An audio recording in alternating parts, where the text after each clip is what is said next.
Hello, everyone. That actually was very interesting summit.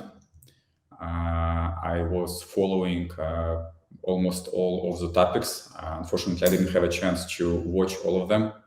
I need to do some work. But I hope I will have an opportunity to watch them a little bit later. But anyway, the one which I was able to watch, they raised multiple questions, multiple comments from my side, and I would like actually to go through some of them, if you don't mind. One of the first speakers, he was addressing the team composition, and that's actually one of the pillars that holds companies, especially team composition from the technical standpoint, how it's done, what kind of approaches needs to be done, what specific, properties that needs to be looked for during the team composition, during the people searching process, and so on and so on. And one of the pieces that I heard, and I do agree with this actually statement, that core team is important, not just on the project, not just on the, department, but on the company level. This core team, while it does conflict with one of the approaches that regular enterprises are using, people not important, processes are important, approaches are important. I still disagree with this approach. I'm still trying to look through the prism of people are important, and people are driving not just processes, people are driving improvements, people are driving new visionaries in the companies, and people who are essentials for the companies. And I'm still trying to use this approach and use this vision, at least in my company, and trying to induce this vision to other people around me.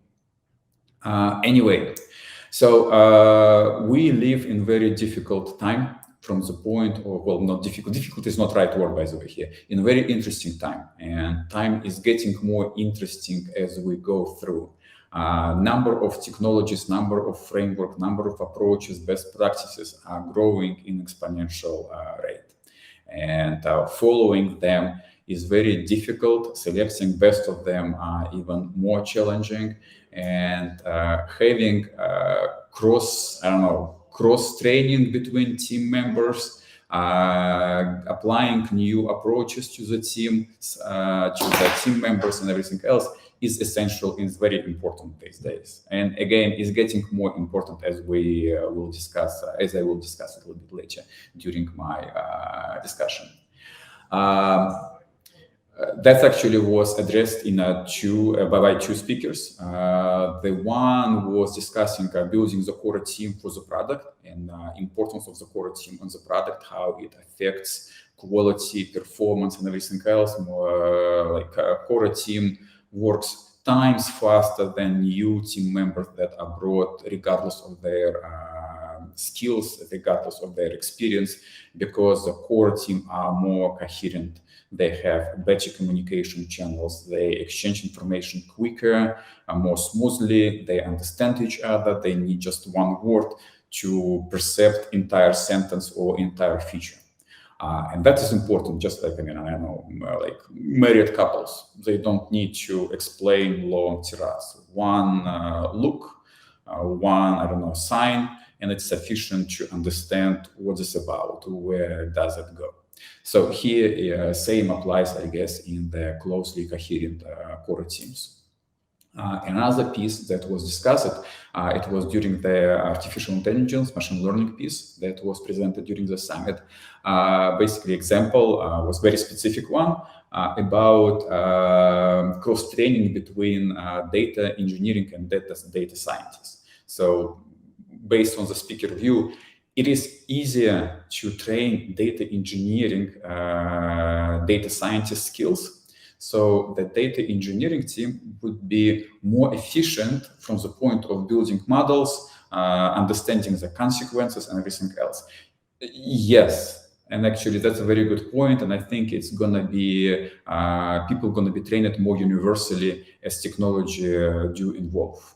And it's not because we want to have a wide technology skills. It's because we want to have more systematic view from all team members. And if person is trained in a very narrow area, for this person, it's very hard to understand what the team wants, what their company wants, what their client wants. So people do need to be more systematically trained. They do need to touch all areas of the process, of the project, of the product, of the company, to be more involved, to be more motivated in the activities that are done on all levels. They do need to understand why it's important in order to follow this. And I mean, that's actually one of the challenges, for example, we have in our company, and we're trying to kind of convince to resolve it. And it's a situation about some processes that we are, new processes that we are trying to implement inside of the companies. And we have a huge level of resistance from some people in the company. They're smart people. They do great job on their level, but they don't understand why those processes will improve our company, will improve project, will improve service we provide. And my goal right now is not to, for example, strictly enforce those processes, strictly enforce those rules. I mean, yeah, there's going to be some strict approach. Yes, you can't just do without this. But the major part of the improvement of those processes is explaining, giving examples, showing how exactly it will improve, even maybe on some limited amount of picture, maybe specifically related to the roles some specialists are performing on the project or in the company. But you need to engage, you need to show the whole picture in order to all people in the company to be on board with you on something. Okay. Well, next topic, I guess, which interesting one, is related to the quantum computers and how it gets into our life. That actually was very interesting one. That reminds me times, maybe like 12 years ago, maybe 14 years ago, when everybody was talking about cloud computers, where everybody was so cool. Well, we're doing it in cloud. I don't know what it is, but we're doing it in cloud. So right now, I see a very similar approach. Quantum computing is coming. We all know what's quantum computing, but actually we have no idea what's the quantum computing. And more importantly, we don't understand how deeply and how far it will affect our life, not just personal, but professional approaches. A lot of new technologies is going to be a huge change in the IT industry once cloud computing, once quantum computing will kick in. It will affect all aspects of our life, security, computation, algorithmic, what can be done from the, automatization in industry, in manufacturing, in social life, social engineering, and many, many other aspects. It's going to be a huge, huge change.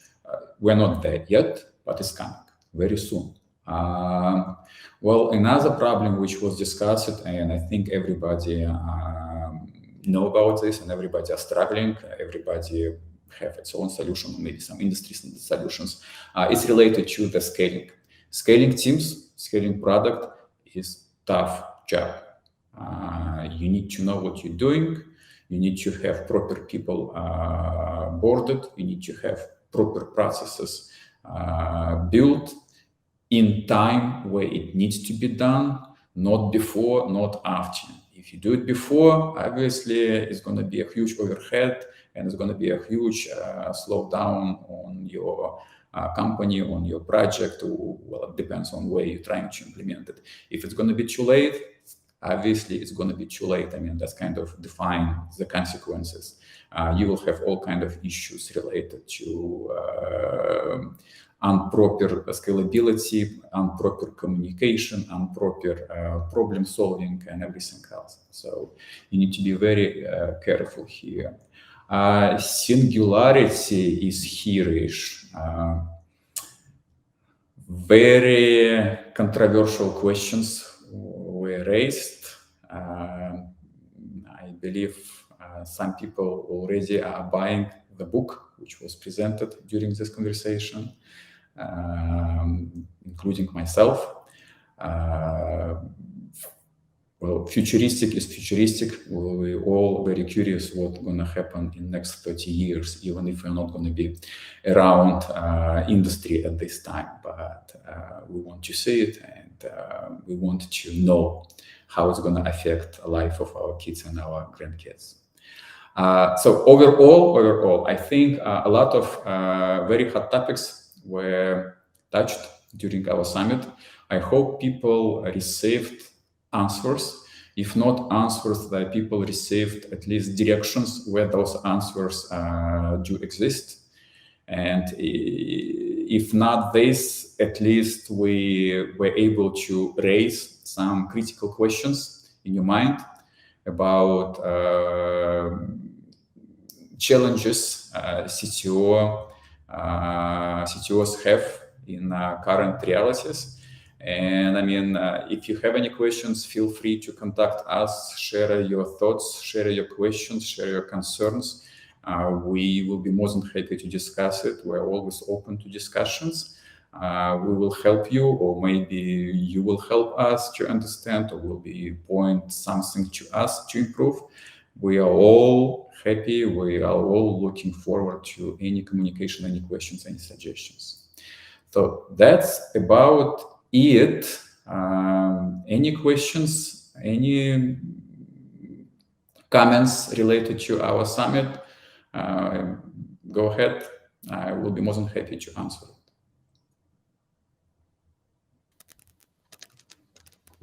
So awesome. Thank you so much. Yeah. Please put your questions in the chat if you've got them for Dmitry, or any final comments, or even any final thoughts, or the thing that really stuck out for you.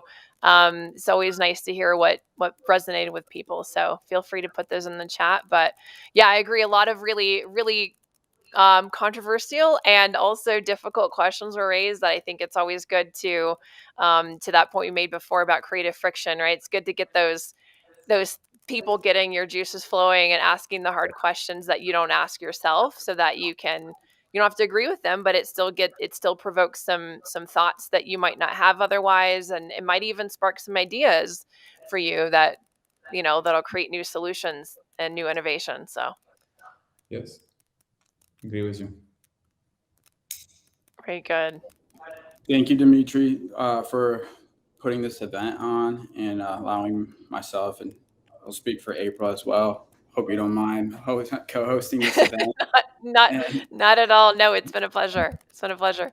I do have one final question for Dmitry, if he's up for it. I have been asking this throughout the summit, so this will come as no surprise. But are there maybe 3 lessons that you've learned the hard way that you can impart to people, so that they don't have to encounter the same issues or challenges themselves in the same hard way?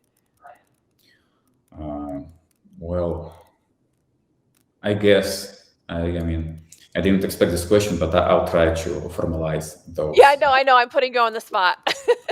Don't worry about this. Well, probably the hardest piece in at least from my experience, it's well, I grew from junior developer to CTO, and I was pretty much in all roles during this growth: developer, senior developer, lead R&D developer, PM, senior PM, delivery officer, pretty much, and now I'm CTO. And I was able to see the life, not just life, realities of the company activities on all those levels. And I was able to understand why, when I was a junior or when I was just developer, why some decisions were made to me, for example. And I was maybe not very happy about those decisions, right? Right. Now I understand. from my experience, from my education, from all aspects, right? And it's so complex, you cannot just explain to people even in 1 hour of conversation, because it takes years before you absorb all this and before you start understanding why it's done. And now I'm in a very tough situation when I have developers who don't understand why, for example, I'm doing something. And I feel their pain. I'm trying to communicate that I feel their pain, but I still feel some resistance, some not understanding, and maybe like, what you're talking about.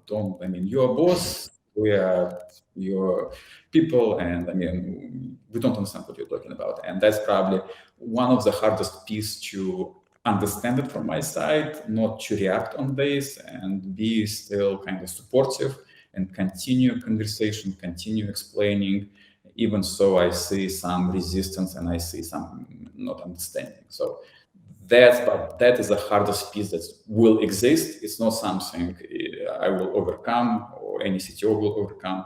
It's just part of my job assignment, I guess. And just, I mean, well, I guess it's just suck it up from my side. I need to suck it up and just go continue doing what I'm doing. Another biggest challenge, well, I mean, I probably mentioned it, is about building proper culture, because I mean, that's if you miss timing with the building proper culture in the company, the only solution is just dissolve the company and create new one, because changing culture is very tough, next to impossible pretty much. You need to be very careful. You need to select right people. You need to get rid of people who don't fit your vision of the culture, regardless of the pain to you, to company, to client. You need to make hard decisions. That is essential, because later on it's going to be even worse, and you don't want to be in the bad cultural company as you grow. And there is actually kind of next challenge that, again, it's a continuous challenge. It's not going anywhere. As company grow, culture must change. Your core values should stay the same, but overall communication, overall relationship between different, I don't know, aspects of the company, they do need to evolve. Otherwise, company will not grow. I mean, if your company size satisfies you're satisfied with the current size of the business, fine, you could. But if you're driving company to grow, you do need to look at those pieces more critically. Again, leaving those bases, I don't know, moral, ethical bases that you placed in your company years ago, they need to stay. But everything must evolve, everything must improve. You always need to improve all aspects of the company, including your culture. Super, super good points. Yeah. I'm curious, since you did work your way up the ladder, was there any resistance in you to be wanting to become a CTO, or was that something you were aiming for? And if people are listening that aren't yet CTOs but might want to be, what can you tell them to inspire them to take on that role? What's unique or fun about being a CTO versus, you know, having worked your way up the ranks and staying there because it's more comfortable? Well, it's a philosophical question you asking here. I mean, what brings you to CTO? I mean, you know those theories. I mean, in order to become someone, you need to want to become someone. There is some background noise. I'm not sure if it's me or it might be on your side, no? No, you got a little bit muffled for a minute. Me or it's a Jay? Yeah, no, you're better. Javi, I think, is fine, but maybe Javi mute for a second in case it's causing background noise. I'll do the same and let him finish. Maybe we're just getting interference here. We'll let Dmitry answer the question the hard question I threw him at the end here that he didn't expect. Yeah. So generally speaking, you need to. Well, I mean, it's as I said, it's a philosophical question. In order to become someone, you need to want to become someone, right? Or you randomly become someone because your professional path just drags you. And what brings you to this piece, nobody can answer. I mean, you have a lot of books which support one version or another version, but I mean, you know those recommendations. You don't follow the books because in books, they describe what happened. They don't describe what will happen, right? Same with a career path. I guess if you're doing something, if you're kicking in, eventually you will get to some point, maybe not where you wanted to be, but life will correct you, your capabilities, your skills, everything else will help you. And I mean, you do need to improve, you do need to grow, you need to be improving yourself. So I don't know how to answer on your question properly. I guess No, it's a great I'll answer. just leave it open like this, okay? I like it. I think it makes a lot of sense. Yeah, because you can't convince somebody to be something that they don't inherently want to be, right? You can't sell them on being a CTO if that's not something that's in their Right. that's a passion or that's in their mind. Yeah, fair. Very good. Well, any parting words for us, Dmitry, before we close out today's session? Well, the only thing I guess I want to reiterate, it was very interesting summit. A lot of questions were raised. I like those questions. Actually, I need to follow up on a bunch of them myself, with my team, myself individually. I don't know. We'll see how it goes. And well, I hope other people who participate in our summit, they have very similar feelings about it, and I hope they will follow up on those questions that were raised during this summit. That's my hope, at least. Very good. Well, thank you so much to everyone for joining yesterday and today. I know it's been a wonderful series of sessions. Thank you, Javi, for helping co-host today, and thank you to all of the speakers who brought their full force of their experience and expertise. We really appreciate you sharing your knowledge and taking the time to put together a presentation and give it to us. As they said before, everybody is doing this, at no cost. So it's just everyone is joining together to help the community. So thank you to everyone for having a big heart to share. Okay, thank you.